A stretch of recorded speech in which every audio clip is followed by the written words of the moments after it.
Oh my God, can you imagine if I did that? If I actually did that? Absolute creep. Hey sailors, welcome back to my channel. So today we are going to talk about the dark side of working on cruise ships. And I'm going to talk about some things that I don't think I've mentioned before, if ever, because I always talk about how great working on a cruise ship is, but through this channel, I want people to be prepared for what they're getting themselves into when they apply for a job on board a cruise ship. So I think it's just as important that I talk about the not so great stuff as much as I talk about the great stuff, because just like with any job, there's definitely good and there's definitely not so good aspects. One of the main things that definitely is going to take some adjusting to is not having any days off. Now, don't worry, they can't make you work 24 hours a day. You're not a slave. But in your contract, it will most likely say you are not allowed to work any more than 14 hours in a 24-hour period. Now, again, they're not going to make you work 14 hours every single day because, let's face it, if you did that, you would feel like a slave. But most likely you are going to be working at some point every day. So like when I worked on P&O Oceania, it was fine because I worked in the shops. The shops were only open in the evening, so I only really did like 5 to 7 hour shifts in the evening. But I worked every single day for 6 months. And most likely you're going to do the same. And your shifts might be longer, your shifts might be shorter, but you will work every day. Now, if you've grown up on land, which most of you have, and you've had a working normal life up until this point, you're probably used to having weekends. Well, you can say goodbye to weekends when you work on a cruise ship. Now, the benefit is that when you finish your contract, you get like a whole lump of time off, 2 to 3 months where you don't have to do anything.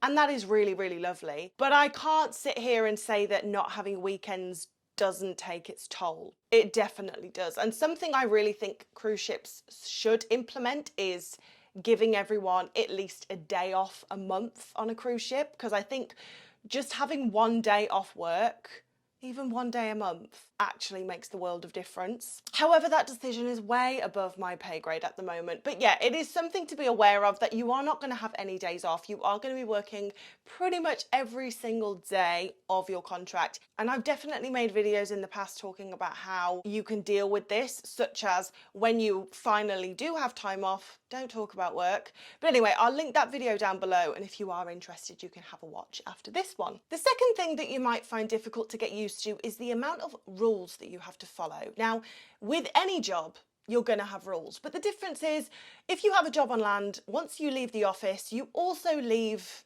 those rules behind. You go home and you do what you want.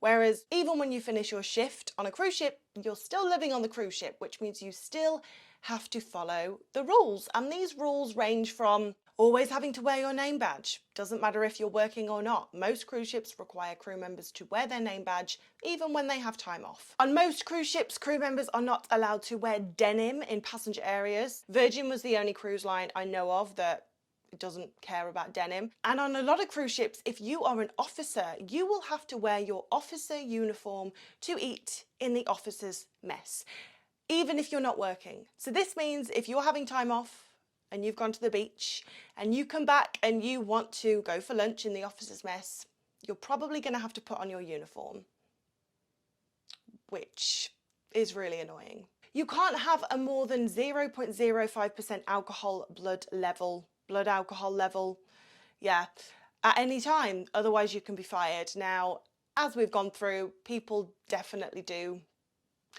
have more than this. People do drink, but you always run the risk of getting fired if you choose to drink. And 0.05% is basically a beer, depending on your height and weight.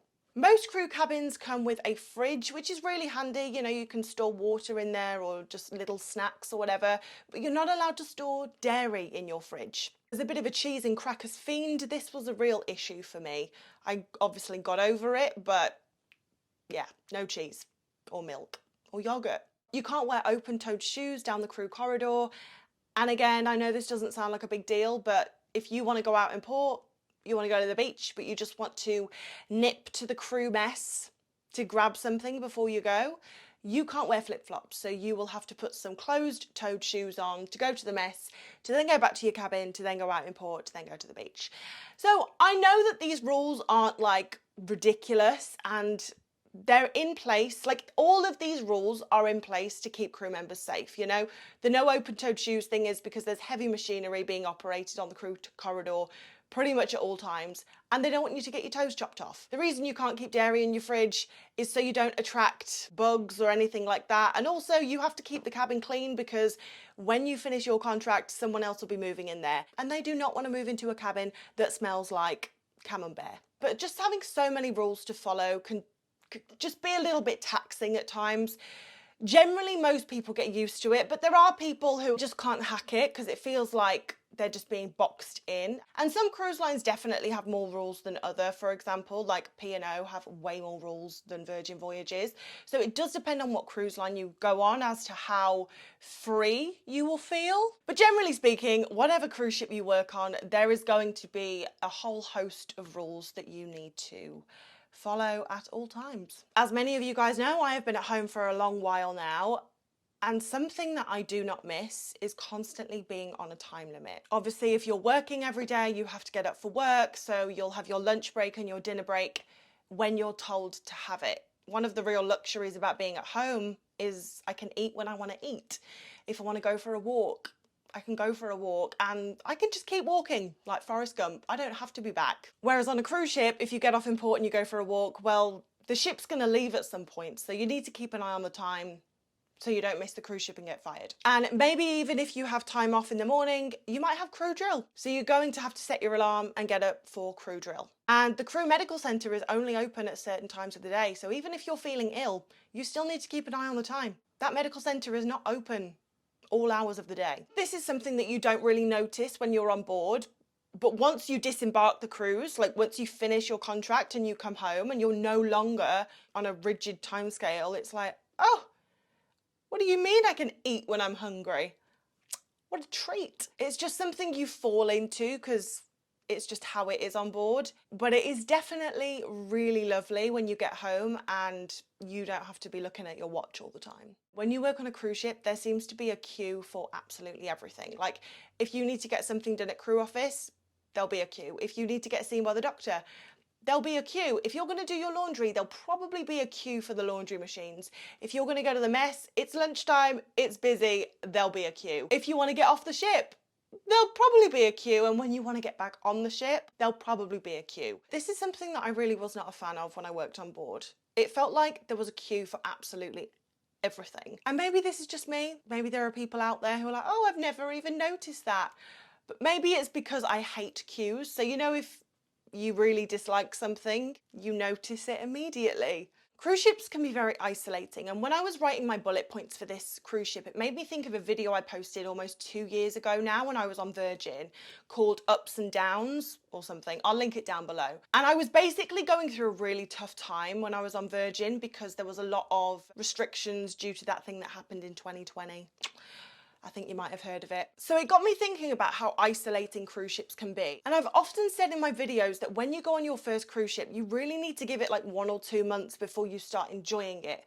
And the reason is, it normally takes you that long to make a good friend. And I don't mean friends, because you're going to talk to people and you're going to meet people you like pretty much immediately. But to actually meet someone where you're like, we get on really well. Oh my God, can you imagine if I did that? If I actually did that? Absolute creep. You'll be glad to know I don't, but by the by, it usually takes you that long to make a really good friend. So up until that point, cruise ships can be very isolating. And then even if you make a really good friend, but maybe they finish their contract 2 months before you finish your contract. So, I mean, another video I've made, I've literally documented like my whole life on here, was I remember when I was finishing my contract on Virgin and Yulia was braiding my hair and I was literally crying on camera because I was like, I don't know when I'm next going to see you. I still don't know when I'm next going to see her, but anyway. But due to this, cruise ships can be really isolating. Like you're away from your friends and family back home. If you haven't made any really good friends on board the ship, it can just feel very, very lonely, which is why I always stress you need to be nice to everyone and you need to really try and make friends. Now, I don't want you to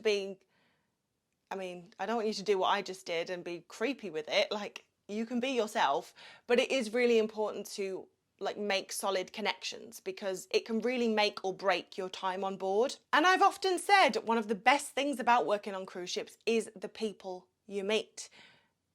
So I advise you to make people your priority. Make connections, make friends your priority, because there is nothing worse than living on a cruise ship and feeling like you're completely alone. And it happens a lot. So as much as, you know, the traveling and the experiences and all of it is fantastic, it can be isolating at times. And going off that, the goodbyes are pretty shit as well, because I'm sure you will make an amazing friend. Like, you will. But you are going to have to say goodbye to them at some point. And the really shit thing is they're probably from the other side of the world as you, or just another country. Even if it's a neighbouring country, it's still another country. And you both work on ships, so maybe your contracts aren't going to line up and it's going to be really hard for you to see each other, which means that when you say goodbye to people, like, it really can be a goodbye. So I actually have just come back from Italy and I went with my friend Shannon. We had the best time. But the point is, she was my best friend on my first ever cruise ship on Rhapsody of the Seas. So we haven't spent a significant amount of time together since 2015. It's a long time. So when I said goodbye to her, although I have seen her over the years, it was a goodbye to like being that close, I think. And I'm sure she will agree, because we've both worked on ships for the last decade. Our contracts haven't lined up. We work for different cruise lines. We do different jobs. So this was the first chance we got to spend a really good amount of time together. And luckily it was like we'd spent absolutely no time apart and it was incredible. But the point is, you make these amazing friends, which is really important, but then at some point you're going to have to say goodbye to them. Before that, when you work on a cruise ship, you never really get the opportunity to switch off. Because you never leave the cruise ship, you're also always representing the company. So like I mentioned earlier, on most cruise ships, you have to wear your name badge whether you are on duty or off duty. So if you go and eat in the passenger buffet, but you're not working, and a guest comes up to you and says, "Oh, do you mind helping me with something?" You can't be like, "No, I'm not working now, do it yourself." You have to suck it up and just help the guest. Now, hopefully you'll do this anyway because you're a nice person. But it can be really frustrating, the fact that you're always on call, you're always representing the company, so you never really get to switch off. And even when you're out in port, like, don't get me wrong, it doesn't happen all the time, but it has happened to me before, where I'm on the beach with my friends and guests from the ship come up to us because they recognise that we're crew from the ship, and they ask us for help, or they just want to chat to us. Even though they can be really nice, you have to go into professional mode. You know what I mean? So as well as working every day, which adds to the fact that you can never really switch off, because at some point every day you're going to have to go to work. Even when you're not at work, you have to be professional. And this only gets more and more the higher up the hierarchy you go, which is why generally the higher up the food chain you are, the shorter the contracts, because the captain, for example, he does not get to switch off. First officers, second officers, engineers, they do not get to switch off, which is why they tend to do 10 weeks off, 10 weeks off. 10 weeks on, 10 weeks off. And the other thing that can be really hard about working on a cruise ship is missing family events. So you've left your home behind and you are absolutely living it up. You're in a new destination every day. You're meeting all these new people. You are going to feel alive. Like, that's one thing I really miss about working on a cruise ship, is like, I just felt alive. But also the dark side of that is you miss so much that goes on at home. Like, I cannot tell you how many weddings I have missed. Luckily, I haven't missed any funerals. Luckily, I don't know if that's a good thing. Yes, you're going to have incredible experiences to combat the fact that you're missing lots at home, but it sometimes can be really bittersweet when there's something happening at home that you're not able to attend because you work on a cruise ship. And it's at this point where you need those ride or die friends that you make. See, it all comes full circle. But this is why it is so important to make good friends on a cruise ship, because you are going to have times where you need people to lean on. And as we have discussed before, yes, you can call your mom, yes, you can call your friends back home, but they're not going to get it.